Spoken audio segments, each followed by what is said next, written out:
What I'm about to show you will move you from 4 to 5 figure sales territory when you're doing a B2B deal to 6, 7, and 8 figure deals repeatably.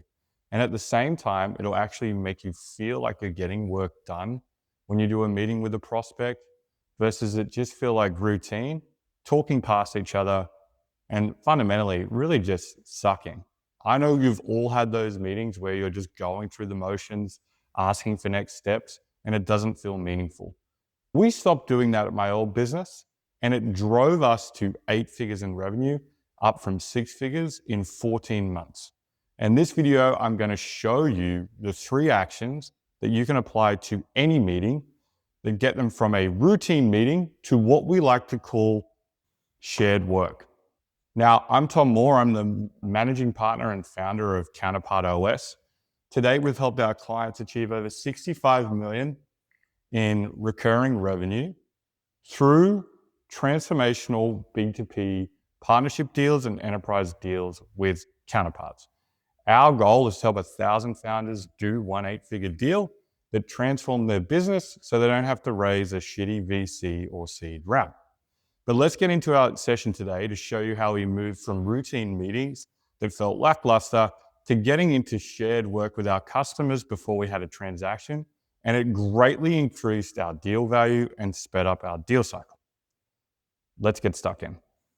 So fundamentally, the challenge is when we're getting 4 to 5 figure deals, what we're actually going through is a process of what we call selling to a customer.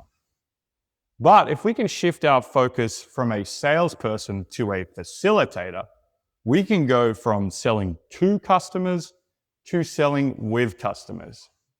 Effectively forming a team with the counterparts we're working with to increase the deal size, focus on the bigger transformation, lower the risk, and begin the work before we even go through a transaction or something is bought. Now, a lot of people don't do that because it requires a high level of skill to facilitate a meeting, and also because they feel like they're not worthy. Now, we did this with a lofty vision and one unfair advantage and only 6 figures in revenue. So if you're like, oh my God, I'm not ready, you probably are. So let's just get on with learning the skills of facilitation. And we're going to take you through the 3 skills that we apply every meeting to get a meeting from routine to shared work. You should also know that nearly every meeting is going to start at routine, and it's up to you as a founder to transform it from a normal sales meeting to a shared work meeting where you can unleash doing stuff with your counterparts so that you can actually sell with your counterpart to their organization. And these 3 actions are tried and tested. We love them. We apply them to every session. And if you're using the counterpart framework, we use these in our insight meeting. We use, instead of the normal discovery, we use these in our business case meeting instead of giving a proposal. We use these in our joint offer meeting versus just showing a reseller how they could sell your product. And last but not least, we use them in a revenue share workshop. So if you're tracking our framework, we do shared work in those 4 meetings. But the 3 actions that I'm showing you right now, you could apply to every meeting. And so the first transformation you have to go through is recognizing that most meetings is just 2 parties showing each other stuff and asking questions. And so we want to move from using a meeting to show someone something to doing stuff with them. It's a really simple mindset. If you feel like you got out of a meeting and it went nowhere, just ask yourself, did we get anything done? Or did we just show each other stuff? Most of the time, you're going to find it's just showing each other stuff. So here are the 3 actions, though, that can make sure every meeting you go from showing stuff to doing stuff. And we're going to show you from what you usually do to what you could do instead. And so these 3 actions, 1, 2, 3, unlock shared work. The first action is a response to the introduction. Introductions always make a meeting feel routine. They always start at a meeting. People tell everyone who they are and what they're doing. But no one really tells anyone what they want to talk about and what we're ignoring. So rather than running a traditional intro, we would much rather you do a ritual or an action that we call establishing the circle. Establishing the circle is a really simple ritual that makes honesty occur right out the get-go at the start of the meeting. And honesty is the gateway to actually doing creative and collaborative shared work. And so what we say when we establish a circle is, hey, here is the uncomfortable truths I believe we're all ignoring. How do you think? How does that land with you? Do you feel the same? I would love today to work through this uncomfortable truth. How does everyone think about that? How does everyone feel about that? Is that a good use of time? Going straight out the gate and addressing the uncomfortable truth both groups are ignoring at the highest severity of risk level will fundamentally unlock the conversation. Now, if it's your first meeting, you can make it about the market. So you can say, hey, it's great. We're looking to partner with bold partners. We think everyone is ignoring this uncomfortable truth. We would like to spend today's session on addressing it. As you think about that uncomfortable truth, is that something you're experiencing? That's a great way of doing it. Another way of doing it is you might have had a few meetings already, and you might just want to tell people something uncomfortable about what you're thinking about the partnership, possible partnership, or the possible sale. And you might say something along the lines of, the uncomfortable truth that I'm facing is I think I'm coming to this meeting today to I feel like I'm wasting my time. Does anyone else feel like they're wasting their time? Going straight at the uncomfortable truth of time wasting, because that's the way you feel after doing a few sessions, really unleashes the conversation and allows people to feel like they could be honest. Now, it's the facilitator's job to always go first and then to ask everyone else to declare the uncomfortable truth they're experiencing and also what brought them to the meeting. Asking both those questions in quick succession before commencing the meeting will allow people to feel like they can be honest, they can work on the problem, and it's safe to say things that could be a challenge to someone else. It's effectively creating a circle versus two sides around the table. And we call that the circle ritual. And what it does is it allows the space for honesty and curiosity. Once we've moved from intros to establishing a circle, what generally happens is that we've got curiosity going and the energy picks up. And naturally, you're going to find people sit in three brackets. There are going to be people striding ahead, there are going to be people straggling behind the group, and there are going to be people distracting the group. And our job as the facilitator is to make sure we don't chase the people striding ahead, which we generally do in the sales process. We go, hey, that person fucking gets it. Let's follow them with their agency and make sure they have everything they need to get things done. That's great, but that's how you'll end up in 4 to 5 figures with them as a champion. What we want to do is ground the conversation, bring them back around the fire, and go through what we call a centering process and bringing people back to center. So we don't want to follow the strider and where the energy is going. We want to bring the whole group back to the center, because what naturally happens when curiosity begins is people all go on their separate paths as they think through the challenge. Now, what's really cool about this is, at a really simple level, there are only really 3 types of people you're going to deal with. If it's the person striding ahead, if you want to bring them back to the center, you just say, you've zoomed off. What are you afraid of? Come back and tell us what you've seen. Have you seen anything that's made you afraid of something? Are you going really fast for a reason? Is there any reason your urgency is driving? So calling out their urgency as a fear to get away from the group is a great way to center them and bring them back to where everyone is. For those that are straggling, you can just say, hey, what's going on back there? Is there something stopping you from joining us? That is a great question to get a straggler back to the group. And it's a really easy technique to make sure that they declare what's stopping them. They declare that they're away from the group and they can rejoin. And they can also declare, hey, they're unsure about something. Slowing the group down through those 2 mechanisms gets them back to the center.